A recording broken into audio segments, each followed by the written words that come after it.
Boa noite, igreja linda e abençoada. Que a graça e a paz do nosso Senhor e Salvador Jesus Cristo possa superabundar nos nossos corações, amém? Quero te dar a oportunidade para tomar o seu assento, ficar à vontade, por favor. Quero dar as boas-vindas à igreja online que está conectada em vários lugares. Quero deixar aqui um abraço, lá no YouTube já mandaram uma mensagenzinha: pastor, manda um abraço aqui, pastor Alberto em Nova Iguaçu, no Rio de Janeiro, junto com a igreja toda assistindo lá. Deus abençoe vocês poderosamente, é uma honra ter vocês conosco, conectados. Que esta palavra possa alcançar não somente os nossos corações aqui, mas de todos aqueles que estão acompanhando ao vivo, que vão assistir essa mensagem depois. Essa é a alegria do nosso coração. Saber que podemos anunciar, propagar o Evangelho sem barreiras, sem limite. E você também pode. Você também é um pregador da palavra. Com a sua vida, com seu testemunho de fé, dando, sabe, sempre esperança às pessoas que te cercam, pela medida da sua fé que tem te transformado, tem te modificado. Entenda uma coisa, queridos, quando nós cantamos uma canção sobre essa, falando que para sempre é algo que está além da nossa expectativa humana. A nossa mente, ela consegue externar essa realidade de sempre, de eternidade, de infinito. A gente consegue trazer uma expressão, quantificar com palavras, mas a nossa mente humana não está preparada para isso. Nós não sabemos o que é viver sempre, nós não sabemos o que é a eternidade. A eternidade do nosso Deus, Ele é o mesmo ontem, hoje e eternamente. Agora, quando nós começamos a observar esses detalhes, imagina, por que o para sempre é tão difícil para nós? Porque somos inconstantes. Quantos sonhos e projetos, quantas coisas você e eu, nós começamos, empreendemos, e parecia que dessa vez ia ser duradouro, mas no meio do caminho, em detrimento de algumas circunstâncias, as coisas parecem não correr tão bem. E nós desistimos. Queridos, alguns de nós celebram datas importantes e de maneiras assim extraordinárias. Como é bom você poder olhar para o seu filho, que ontem era um bebê, e hoje é um homem, com 18, com 20 anos, com 30. O pai, quando ele olha para o filho, que era um bebê e hoje ele é um homem, ele consegue contemplar a temporalidade, ele consegue ter uma dimensão de longevidade, de permanência. Mas em contrapartida, quantas pessoas não conseguem celebrar coisas duradouras? Como o nosso apóstolo que está aqui oferecendo esse culto em ações de graça, porque na próxima terça-feira vão fazer 36 aninhos de casados. Olha que coisa linda! Coisas que permanecem. E que para nós servem como um limitador, como um balizador, para a gente ter entendimento. Quando nós chegamos num dia como esse, tão especial, podermos olhar para a igreja. Nós já estamos aqui há quase 28 anos, tem 27 anos que nós estamos aqui. O aqui não é para sempre, mas o aqui serve de base para nós nos mantermos firmes e constantes. Quantas pessoas passaram por aqui? Quantas pessoas já foram? Algumas não foram simplesmente porque findaram o seu tempo nessa terra, mas é porque decidiram findar o seu tempo nesse ministério. Algumas pessoas também passaram pela sua vida. Algumas já foram porque findaram o seu tempo nessa terra. Outras foram porque decidiram findar o tempo no relacionamento com você. Nós temos esta realidade na nossa humanidade. Nós vamos ver as coisas se transformando. Algumas pessoas quando chegam aqui hoje, algumas pessoas quando nos acompanham através da internet, elas têm uma dimensão do que está acontecendo, mas elas deixaram em algum momento de viver essa história. Mas nós estamos aqui, você está aqui.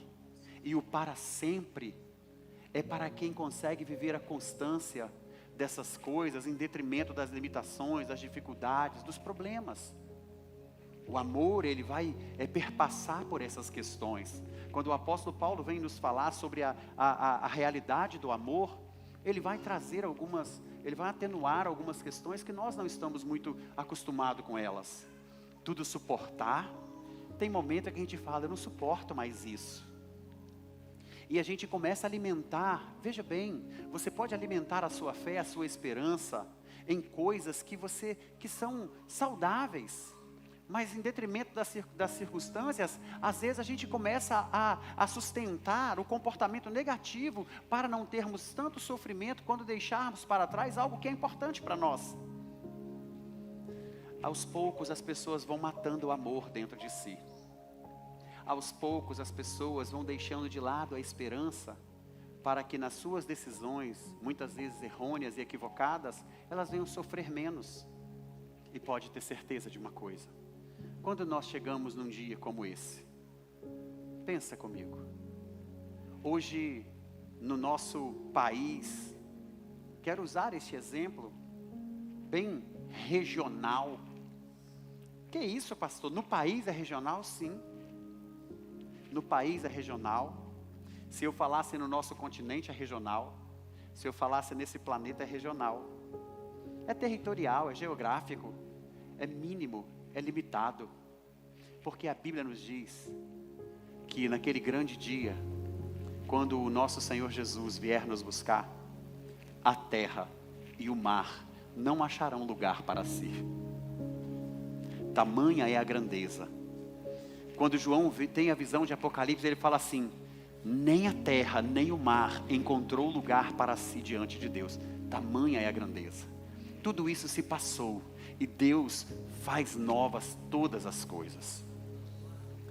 O que nós temos contemplado nesses dias?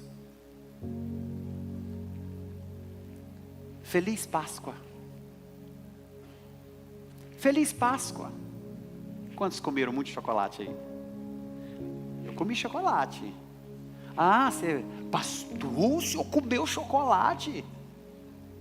Eu tiro proveito das coisas que são eternas, mas eu não desprezo as que são boas e passageiras, de maneira saudável. Tudo bem, alguns exageraram, né? Mas sabe aquele cuidado? E aí eu quero que você entenda isso. Às vezes nos tornamos tão religiosos que nós não sabemos gerar significado em coisas que são importantes. Dar um pedaço de chocolate para o seu filho, receber um pedaço de chocolate como uma prova de amor de alguém, também é uma oportunidade para você falar de coisas loucas. Quando falamos da cruz, quando falamos da ressurreição, quando falamos da morte de Cristo, isso pode parecer loucura. As pessoas, elas têm dificuldade de entender isso. É mais fácil as pessoas acreditarem que coelho bota ovo do que acreditar na verdade da cruz de Cristo. Consegue perceber? E essas são distrações, são situações que vão acontecer no nosso dia a dia. Mas qual é o verdadeiro sentido da Páscoa? Como é que nós olhamos para essa verdade? Porque nós, os cristãos, nós celebramos a Páscoa. A Páscoa, ela vai marcar a vitória triunfante do nosso Senhor Jesus sobre a morte. A Páscoa, ela vai trazer as evidências de um povo que não sabia lidar com a promessa. A Páscoa, ela é tão complicada para nós cristãos. Existem tantas confusões acerca da verdade da Páscoa, que nós poderíamos observar isso na ótica do século 21 e percebermos a complexidade das crenças, das religiões, dos pensamentos, dos valores construídos de maneira social, e não entendermos coisas tão simples que a Bíblia nos mostra. Como nós no século 21 vamos entender a Páscoa, se não observarmos a complexidade dela, na realidade dos discípulos que viveram com o nosso Senhor, e que explicara para eles como as coisas aconteceriam, e quando aconteceu, eles que estavam lá presente, preste muita atenção, os discípulos que viveram o fato, nós vivemos uma narrativa, e transportamos para uma realidade de fé. Você consegue entender isso? Os discípulos vivenciaram o fato, os discípulos caminharam com Jesus, os discípulos ouviram do Senhor o prenúncio do que estaria por vir. Jesus em alguns momentos falou abertamente, é necessário que eu vá, eu vou ser entregue nas mãos dos líderes religiosos, eu vou padecer, o Filho do Homem será morto, mas ele vai ressuscitar, ele vai triunfar sobre a morte. Os discípulos ouviram a narrativa, os discípulos vivenciaram as evidências, eles presenciaram tudo. E quando tudo aconteceu, queridos, foi uma grande confusão.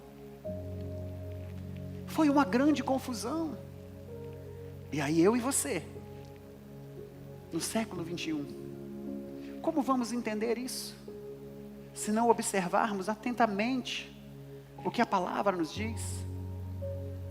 A Páscoa vai demonstrar o poder do nosso Senhor sobre a morte, para nos trazer a esperança de um futuro. Você sabe qual é a única certeza que eu e você temos quando nós nascemos? É que certamente um dia morreremos. A Páscoa vem dizer para nós assim: escuta, essa realidade iminente pode acontecer de maneira súbita e a qualquer momento, mas fiquem tranquilos. Jesus fala: eu sou a ressurreição e a vida. Quem crer em mim, ainda que esteja morto, viverá. Então a Páscoa vai nos trazer a esperança para uma verdade ao nosso respeito, que nessa natureza vamos experimentar. Mas o nosso Deus tem para nós um pós-vida com Ele, um pós-vida cheio de esperança. Anunciamos o Evangelho, confiamos no nosso Senhor e sabemos que os nossos entes queridos que partiram em Cristo, eles ressuscitarão primeiro e nós estaremos com eles. Mas quando nós nos apegamos a um cunho religioso, o que eu gostaria que você refletisse comigo: será que no dia de hoje, além das histórias, além do que estava posto à mesa, o trabalho, a dedicação, eu quero gerar um significado para você, que vai fazer a torta, que vai fazer o assado, que vai preparar a mesa, que vai receber a sua família, quem sabe os seus amigos, talvez alguém que você não vê há muito tempo, filhos que se deslocam geograficamente de um ambiente para o outro, para estar nesse dia com os seus pais, para honrar o momento da comunhão em família. Eu quero que você tenha consciência do o que você fez, por que você fez, o que foi celebrado, quais foram os motivos de ações de graças, enquanto a sua família, enquanto vocês estavam reunidos.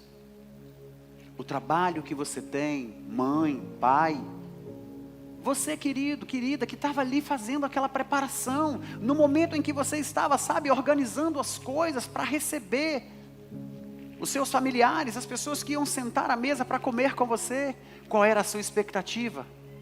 É que hoje a minha família vai reconhecer o chefe que eu sou. Hoje eles vão ver como é que eu aperfeiçoei, que a torta do ano passado eu dei uma aprimorada nela, e nesse ano eu fiz melhor ainda. A minha torta vai ser lembrada até depois da minha morte. Você acha que não? A gente lembra sim. Nós estávamos lá em casa a semana passada, e aí conversando com a minha família, eu, a minha esposa e os meus filhos. O Eduardo não teve o privilégio de conhecer a avó, a minha mãe. Conhece a avó materna, conhece o avô paterno, mas ele não teve o privilégio de conhecer a minha mãe. E nós estávamos conversando sobre algum assunto, e aí quando o Eduardo perguntou sobre a minha mãe, aí a minha esposa disse bem assim: ô meu filho, se a vovó Maria estivesse viva hoje, olha que coisa linda, nós seguramente estaríamos junto com ela, almoçaríamos junto com ela, assim como nós estamos indo para a casa do papai, do vovô e da vovó. Nós também teríamos a oportunidade, já vivemos algumas oportunidades de passarmos a Páscoa na casa da vovó Maria. Aí ela faz a torta capixaba, ela faz a torta de pão. É assim como são os vovôs, que eu vejo o carinho que eles têm O Lucas ganha ovo de Páscoa do vovô até hoje. Você acredita num negócio desse? Foi mal, filho, não era para falar essas coisas, né? Aí você pensa, o neto primogênito, isso era grudado no vô que você não tem noção.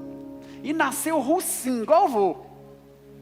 Pensa num bichinho russinho, ruivinho ainda, aquele grude do vô. Aí até hoje, o vô compra, e eu não sei, mas eu acho que se tiver ovos de Páscoa para os outros netos e não tiver o dele, vai dar problema. Não sei se tem aí, sabe, uma afronta, alguma coisa que ele fala com o avô, não esquece de mim não que eu sou o primeiro. 23 anos, recebe o ovinho de Páscoa dele. E aí a minha esposa dizendo, se a vovó Maria estivesse viva, nós tínhamos o hábito, filho, nós íamos para a casa da vovó. E aí o Lucas foi trazendo memória. A vovó Maria preparava um banquete, comprava ovos de Páscoa para os netos. Depois do almoço a gente ficava à beira da piscina e nós fomos trazendo memórias. E eu disse, que torta maravilhosa. E aí eu quero só aproveitar essa oportunidade para dizer, a irmã Lourdes, eu morei em frente à casa da irmã Lourdes, tá, queridos? E aí a casa da minha mãe era em frente à casa da irmã Lourdes. E a minha mãe fazia uma torta top. E tinha uma pessoa que fazia uma torta que é top, igualzinha a torta da minha mãe, a irmã Lourdes. E para vocês terem uma ideia, hoje pela manhã eu entrei aqui na igreja, ela me deu um abraço e falou assim, meu filho, eu separei os seus 2 pedaços de torta lá em casa para você. Ela faz com tanto carinho, todos os anos ela lembra. E a torta dela é maravilhosa. Pode tirar o olho, tá? Que ela separou para mim a torta. Essas coisas, elas trazem memórias e geram valor e significado. E aí nós estávamos nos lembrando do quanto a torta da minha mãe era boa. E qual é a lembrança e a memória que você conseguiu introjetar na sua família, nesse dia, enquanto vocês estavam em torno da mesa? Qual foi a pausa que você deu para trazer memória e fazer menção dessa data tão especial? É bem verdade que alguns amam a Sexta-feira Santa, porque elas santificam um dia que algumas pessoas não fazem nada, e a folga tem um valor expressivo para muitas pessoas. Tem gente que gosta tanto da sexta-feira que mata a quinta. Alguns departamentos, vocês sabem como é que é, né? Não vou dizer que isso acontece muito nas escolas, os professores depois vão ficar chateados comigo. Mas é muito comum que os professores vão até a quarta. Eles têm um zelo com essa data. Gente, vamos parar logo na quinta, fazer o nosso planejamento, organizar, porque afinal de contas é Páscoa. Jesus morreu e ressuscitou, ganhamos mais 2 dias nessa semana. Quais são os valores que a gente gera? Quais são os significados que nós temos? Olha que detalhe muito importante. Não celebramos a Páscoa apenas porque o nosso Senhor Jesus venceu a morte. Pois sem a ressurreição, não temos fundamento para a nossa fé. A gente não celebra a Páscoa apenas porque Jesus venceu a morte. Porque a base da nossa fé é a ressurreição de Cristo. Porque Cristo, Ele veio não apenas para morrer por nós, mas para nos reconciliar com o nosso Senhor. A morte dEle foi para nos redimir dos nossos pecados, para nos purificar, para nos limpar e para nos reconciliar com Deus. E logo, se morremos e não existe ressurreição, do que adianta a nossa fé? Se não teremos uma eternidade com o nosso Deus, se não seremos arrebatados, transformados, modificados nesse corpo, do que adianta? E quando nós olhamos o apóstolo Paulo fazendo essa tratativa, escrevendo à igreja de Coríntios, queridos, eu sou apaixonado pela realidade e os desafios que o apóstolo Paulo enfrentou com a igreja de Coríntios. Como pastor, como líder, como cristão, deixa eu te dar uma dica, hashtag fica a dica. A igreja atual, e deixa eu te explicar, esquece o rótulo denominacional. Você tem que olhar para a dimensão do universo, do propósito, da proposta de Cristo, entender o seguinte: a igreja está espalhada. Amados, às vezes nós temos uma visão tão míope. Presta atenção, a igreja não é do pastor Renan, não é do pastor de um outro ministério, a igreja é do Senhor Jesus. E aí deixa eu só te explicar um detalhe. Imagina se nós teríamos hoje um quantitativo, um lugar aqui nesse bairro, para podermos nos congregar com todos os nossos irmãos que são cristãos aqui nessa comunidade. Nós não temos esse lugar. Então a igreja está reunida aqui, a igreja está reunida no final dessa rua ali na Maranata, está reunida mais adiante na Assembleia de Deus, na igreja Deus é Amor, na igreja presbiteriana, em tantos outros rótulos. A igreja está espalhada por aí, é a igreja do Senhor. Quando nós olhamos para essa verdade, pensa comigo, o apóstolo Paulo, quando ele vai escrever para a igreja de Corinto, tratar os detalhes que estão ali, o povo que estava perdido no processo. Nós hoje no século 21 ainda não conseguimos entender, imagina eles. Imagina a confusão que era. E ele tratou de tantas questões. Imoralidade, a meninice, a imaturidade, as confusões, fofoca, divisão. Pensa num povo complicado. É igual a gente quando chega aqui. Graças a Deus que algumas dessas questões nós já conseguimos vencer. Mas tem outras que de vez em quando afloram. E havia um impasse. E eles estavam ali com um questionamento acerca de um momento como esse. E o apóstolo Paulo, na sua primeira carta, no capítulo 15, 1 Coríntios capítulo 15, a partir do verso 13, ele vai dizer assim: se não há ressurreição dos mortos, nem Cristo ressuscitou, e se Cristo não ressuscitou, é inútil a nossa pregação, como também é inútil a fé que vocês têm. Mais que isso, seremos considerados falsas testemunhas de Deus, pois contra Ele testemunhamos que ressuscitou a Cristo dentre os mortos. Mas se de fato os mortos não ressuscitam, Ele também não ressuscitou a Cristo. Pois, se os mortos não ressuscitam, e nem mesmo Cristo ressuscitou, se Cristo não ressuscitou, inútil é a fé que vocês têm, e ainda estão em seus pecados. Jesus ressuscitou. É por isso que nós paramos num dia como esse. Em outras palavras, o cristianismo não teria sentido se a ressurreição não aconteceu. O cristianismo não tem sentido nenhum se a ressurreição não aconteceu. Os cristãos teriam sido martirizados por nada e depositado a sua fé em uma falsa esperança.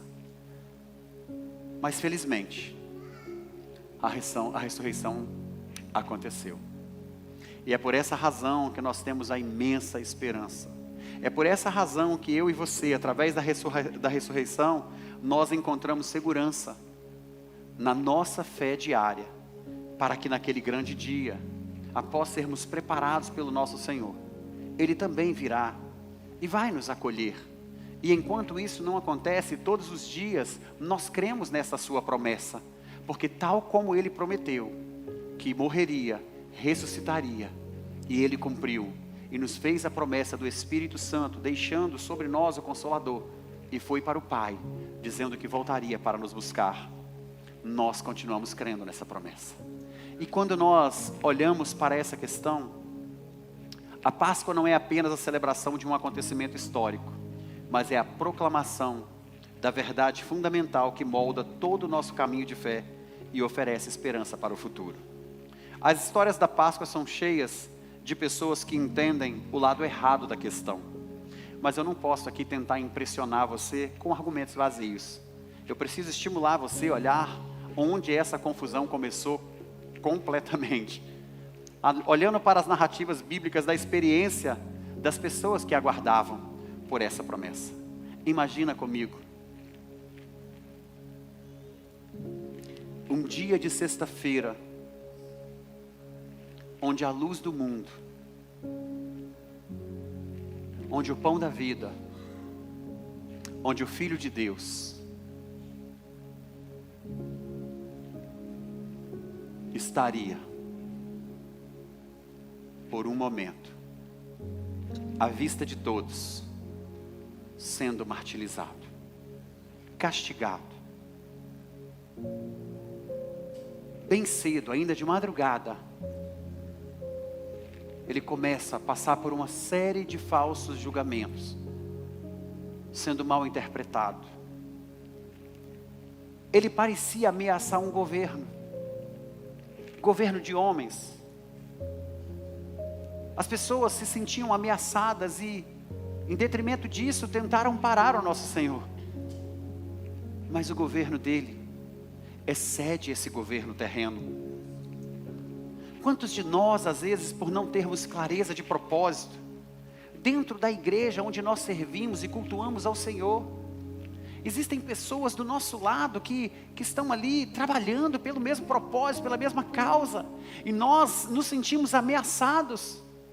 Nós nos voltamos contra essas pessoas, tentamos parar essas pessoas, paralisar essas pessoas, ao invés de termos entendimento de propósito. Queridos, quantos de nós, talvez você, na sua jornada, na sua caminhada, foi mal interpretado, talvez foi ferido por alguém que deveria te acolher, te amar, te impulsionar. Quantas dores estão diante dos meus olhos, quantas pessoas hoje estão vivendo a alegria, o prazer de ser um cristão, estão felizes, realizados, sabe, apaixonados pelo que Deus está fazendo na vida delas. Mas ao mesmo tempo, no mesmo ambiente, onde existem pessoas assim, existem outras, com o coração ferido, machucado, porque foram julgadas indevidamente, de maneira equivocada, foram mal interpretadas, não foram compreendidas, e sofrem até o dia de hoje. Mas escuta, se a sua causa é do reino, não importa quanto tempo parece que isso está adormecido, Ele pode ressuscitar hoje, Ele pode curar você, Ele pode trazer à tona essa fé, essa esperança. Então Jesus, naquele dia, pensa comigo, julgado, sentenciado, morto e crucificado, o dia se fez em trevas, e o Filho de Deus estava lá. Eu fico imaginando, eu não sei, eu não sou contemporâneo, você não é contemporâneo, mas como deve ter sido difícil, Juliano, imagina. Eu quero que você tente conectar a pessoas que você está com ela no dia a dia, apóstolo, como deve ser difícil andar com o Senhor, caminhar com o Senhor, e de repente, pensa nisso, ver essa pessoa sendo julgada, crucificada, morta, e eu e você não poder fazer nada, mas nós nos voltamos para a nossa casa, e chega o sábado de manhã. Queridos, imagina eu acordar no sábado de manhã, com esse sentimento. Ele foi morto, Ele foi crucificado, Ele foi sepultado, acabou, porque esse era o silêncio das almas. Um dia talvez dos mais longos possíveis, um dia de luto, de sofrimento, de angústia, mas o domingo de manhã, Ele estava por vir, e chegou esse domingo de manhã. Quando nós olhamos para a narrativa bíblica, segundo escreveu João, no seu capítulo 20, o texto vai nos dizer algumas coisas, que é para nos trazer clareza. Você acha que é difícil explicar a Páscoa hoje? As questões da ressurreição? Então vamos olhar alguns detalhes dessa narrativa bíblica, que vai contemplar coisas do tipo, Maria Madalena. Qual é a primeira impressão de Maria Madalena quando ela chega no local do sepulcro? O que você acha que ela esperava? O que você acha que os discípulos esperavam para o domingo de manhã? Qual é a palavra que resume isso? Eles esperavam por quê? Esperavam o quê? Eles esperavam a ressurreição, não é isso? Teologicamente, analisando de maneira bem simplória, O que levaria Maria Madalena ao local do sepulcro? Ela com certeza esperava a ressurreição. Agora pensa comigo, quando ela chega nesse ambiente, você sabe o que ela pensa? Que o corpo dele foi roubado. O corpo não estava lá e ela pensa que ele foi roubado. Pedro vê ali as embalagens de linho e não consegue entender do que se trata. Quando olhamos a narrativa bíblica, João capítulo 20 vai dizer assim: no primeiro dia da semana, bem cedo, estando ainda escuro, Maria Madalena chegou ao sepulcro e viu que a porta da entrada tinha sido removida. Um detalhe importante é que já que Jesus vai ressuscitar ao terceiro dia, Maria Madalena não acordou, fez o café, ficou tranquila e falou: e agora que o sol já raiou, eu vou dar uma passadinha lá no jardim de José de Arimateia, para ver onde está o sepulcro, ver o meu Senhor. Não, ela sai de madrugada, o sol ainda não havia nascido. Ela viu que a pedra tinha sido removida. Então ela correu ao encontro de Simão Pedro e do outro discípulo, aquele a quem Jesus amava, e disse: tiraram o Senhor do sepulcro e não sabemos onde colocaram. Presta atenção. Ela vai ao sepulcro. Gente, olha que confusão. Você acha que é difícil para nós do século 21? Imagina para eles. Qual era o relato que deveria vir da boca de Maria Madalena? Eu fui no sepulcro, ele está vazio, o nosso Senhor ressuscitou. Ela foi lá e: onde está o Senhor? Aí ela volta para os discípulos e fala, olha a narrativa dela: tiraram o Senhor do sepulcro e não sabemos onde colocaram. Pedro e o outro discípulo saíram e foram ao sepulcro. Os dois corriam, mas o outro discípulo foi mais rápido que Pedro e chegou primeiro ao sepulcro. João para mim, ele é assim, ele tem um estilo literário tão inteligente, porque ele fala dele na terceira pessoa. Ele traz a evidência do quanto ele sentia que era amado, porque você não vê em outro discípulo, em outro evangelho, os discípulos dizendo o quanto ele era amado, mas no evangelho que ele escreveu, ele fala que Jesus o amava, é ele que fala. Isso é um relacionamento, já falamos sobre isso aqui. Mas nós vamos observar que além disso, quando fala que vai Pedro e o outro discípulo, esse outro discípulo, ele está falando dele mesmo. E ele não quis dizer assim, olha, Pedro estava sedentário, viu? Porque os dois saíram correndo juntos, mas o outro discípulo chegou primeiro, para dizer, eu deixei Pedro para trás. Olha como que ele tem sabe, o estilo literário tão profundo. E os dois discípulos correram ao sepulcro, Pedro e o outro discípulo. O outro discípulo correu mais. Pode colocar para mim. Porém, olha só, ele se curvou, olhou para dentro, viu as faixas de linha, mas não entrou. João chega primeiro, olha e fica quietinho. A seguir Simão Pedro, que vinha atrás dele, chegou já todo Pedro. Como diz o outro, mete o pé na porta. Se a pedra não tivesse sido removida, ele removeria. Pedro é desses, querido. Ele já chega enquanto João está. Ele não tem nem tempo de conversa. João para, dá uma baixadinha, olha e fica ali esperando. Pedro vem igual um relâmpago. Simão Pedro, que vinha atrás dele, já chegou logo entrando no sepulcro, vendo as faixas de linho, bem como o lenço que estivera sobre a cabeça de Jesus.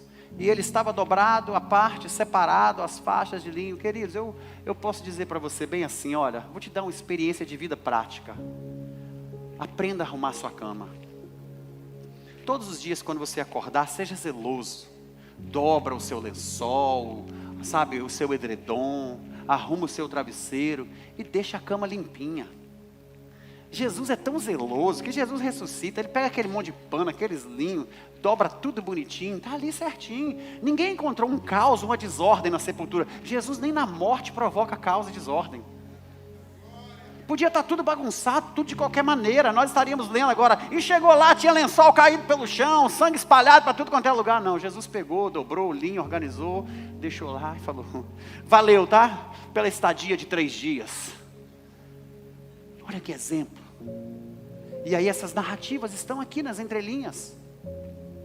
Depois o outro discípulo que chegara primeiro ao sepulcro também entrou. Ele viu e creu.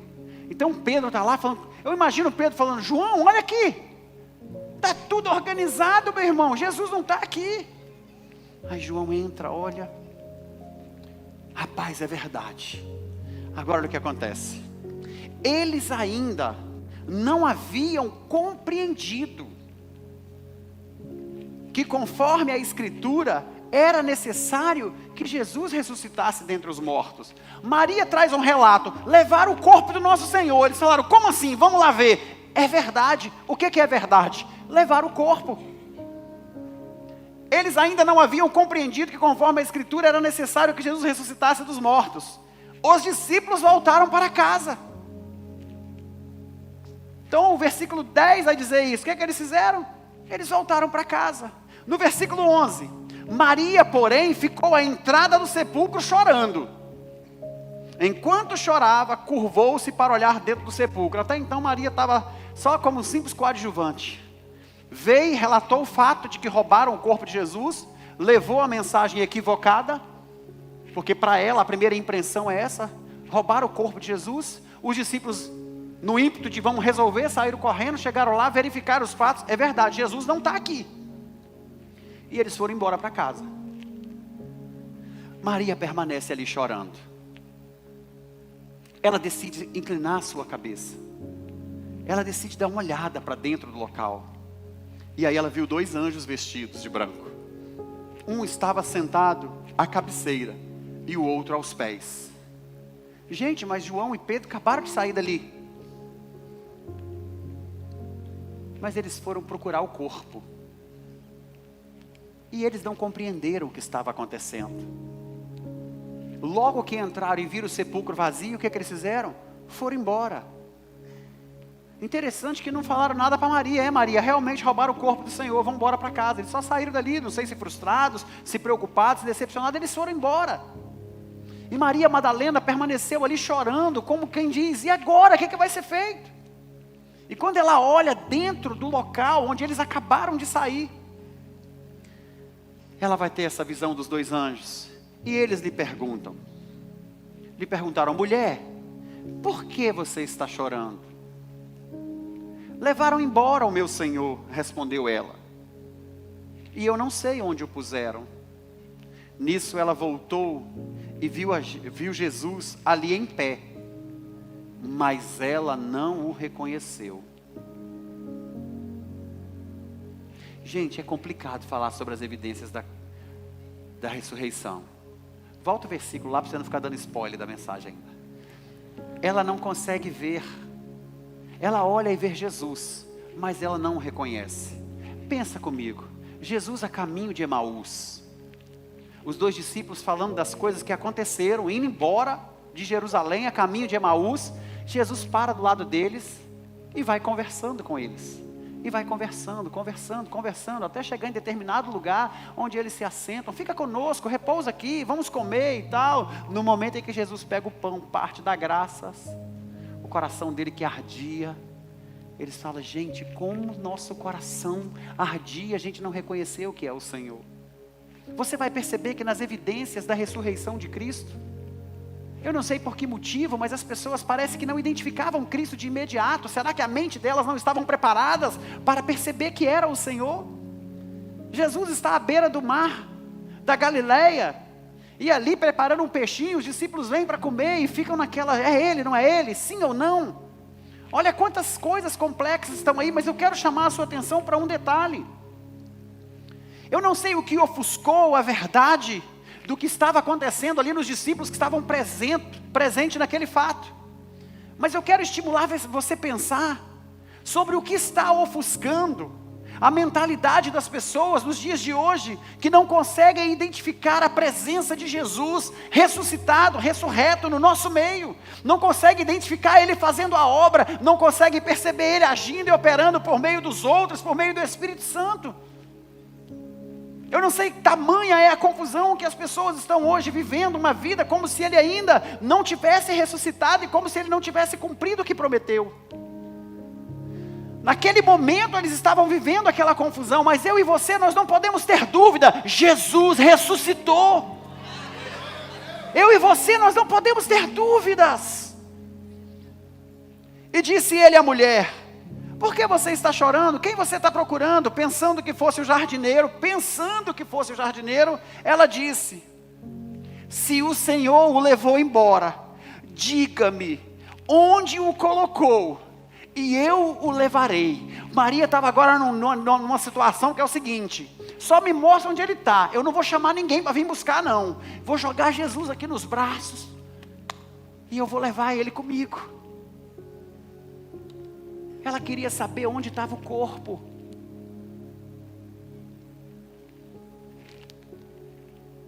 Jesus lhe disse: Maria. Aquele que ela achava que era o jardineiro, a chamou pelo nome: Maria. De um jeito que ela imediatamente identificou. Então, voltando-se para ele, Maria exclamou em aramaico: Rabone, que quer dizer mestre. Jesus disse: não me segure, pois ainda não voltei para o Pai. Vá, porém, aos meus irmãos e diga-lhes que estou voltando para o meu Pai e Pai de vocês, para que meu Deus e Deus de vocês, para o meu Deus e Deus de vocês. Maria Madalena foi e anunciou aos discípulos: eu vi o Senhor, e contou o que ele lhe dissera. Esse é o relato de um cristão que não olha para as evidências com uma visão apenas natural, mas com uma expectativa das promessas que existem no reino espiritual. Talvez você está vivendo uma vida tão distante da realidade espiritual, porque você ainda está observando coisas que são eternas, como se fossem passageiras. Talvez você negocie alguns valores, algumas questões que, deixa eu te explicar, não tem preço. Porque você está com a sua fé confusa. Queridos, num dia como esse, nós precisamos nos lembrar de que não é uma cascata de chocolate derramando sobre as frutas que nós degustamos que vai tornar o nosso dia e o nosso futuro melhor, porque isso é passageiro, mas é a certeza do sangue vertido na cruz do Calvário, para nos perdoar de todo pecado, de toda injustiça, de todo juízo, que vai nos trazer a esperança de um futuro melhor. Quando nós observamos esses detalhes e compreendemos, e nós damos sentido, valor, significado, nós entendemos por que precisamos andar mais uma milha, porque precisamos carregar a nossa cruz, porque precisamos oferecer a nossa face, porque precisamos amar ao invés de semear o ódio. Agora Maria Madalena, ela volta e ela anuncia que viu o Senhor. E enquanto os discípulos estão dentro da casa, ao cair da tarde daquele primeiro dia da semana, estando os discípulos reunidos, as portas trancadas, por medo dos judeus, Jesus entrou, pôs-se no meio deles e disse: paz seja com vocês. Observa que essa narrativa começa na madrugada de um dia. A gente conta isso aqui tão rapidinho, né? Não, foi rápido, pastor, foi dinâmico. Não, nós começamos a fazer a narrativa na madrugada de um dia. Maria Madalena, ela vai ao sepulcro, o sol ainda não havia nascido. Todo esse caos, toda essa confusão, pensa tragédia toda acontecendo ao longo de um dia. E é ao final daquele mesmo dia que Jesus se apresenta, transpassa a porta, entra naquele ambiente e diz: paz seja convosco. Você sabe por quê? Que quando nós nos cumprimentamos, quando nós encontramos o irmão, a gente fala: a paz do Senhor, querido. Entende agora? A paz do Senhor, meu irmão. É porque você pode até estar vindo de uma sexta-feira de dor, de angústia, aflição, sofrimento, ter passado um sábado inteiro de luto, sem esperança, sem expectativa. Mas quando o nosso Senhor ressuscita, Ele traz a paz que o mundo não pode dar. Ele traz a esperança sem fim. Então, quando alguém chegar para você e falar: meu irmão, a paz do Senhor, Ele está dizendo para você assim: ei, eu não sei qual é a sua circunstância, eu não sei qual é a sua realidade, eu não sei qual é a sua frustração, eu não sei qual é a sua dor, eu não sei qual é a sua angústia, mas que a paz do Senhor opere, reine, governe, porque a nossa esperança está nele, que morreu e ressuscitou, para que nós possamos ter a vida eterna. Quando nós falamos a paz do Senhor, nós estamos dizendo para o outro: estamos juntos, estamos juntos. Estamos aguardando, estamos esperando essa promessa. E eu e você nesse dia, nós precisamos nos permitir e entender que a questão da Páscoa, ela irrompeu o nosso mundo, o mundo do espaço, do tempo e da matéria, da história real, das pessoas reais, da vida real. Mas as nossas mentes e imaginações, elas estão demasiadamente pequenas para contemplar essa grandeza. Elas não são capazes. Por isso que às vezes somos iludidos por uma caixinha, por uma embalagem. Nós fazemos o que é possível para colocar o mar em uma garrafa. Esse fato de poder tão explosivo da ressurreição nas possibilidades que nós já conhecemos. E é muito mais fácil tentar transferir amor dando um chocolate do que vivendo um amor de entrega pessoal ao invés de objetal. Não é você entregar o que você pode comprar, mas é você doar aquilo que já foi comprado, a sua vida pelo outro. Amar os nossos filhos não no domingo com o ovo de Páscoa, é fazer ele entender todos os dias quando você volta para casa do trabalho, que é por eles. Você consegue entender isso? Tudo que Jesus fez foi por nós. E Ele deixava isso claro todos os dias. A gente vai tentar deixar isso claro na hora de suprir uma ausência. É pelos seus filhos, é pela sua família, é pelo seu marido, é pela sua esposa, é pelos seus pais, é pelo seu colaborador, pelo seu funcionário, é pelo seu vizinho, é pelo outro. Dizer: eu faço isso por você. A Páscoa tem a ver com a entrega em prol do outro. E eu e você, nós precisamos desenvolver isso. Que possamos nos lembrar disso. Jesus morreu e ressuscitou. E nós podemos ter a esperança de um futuro melhor. Amém.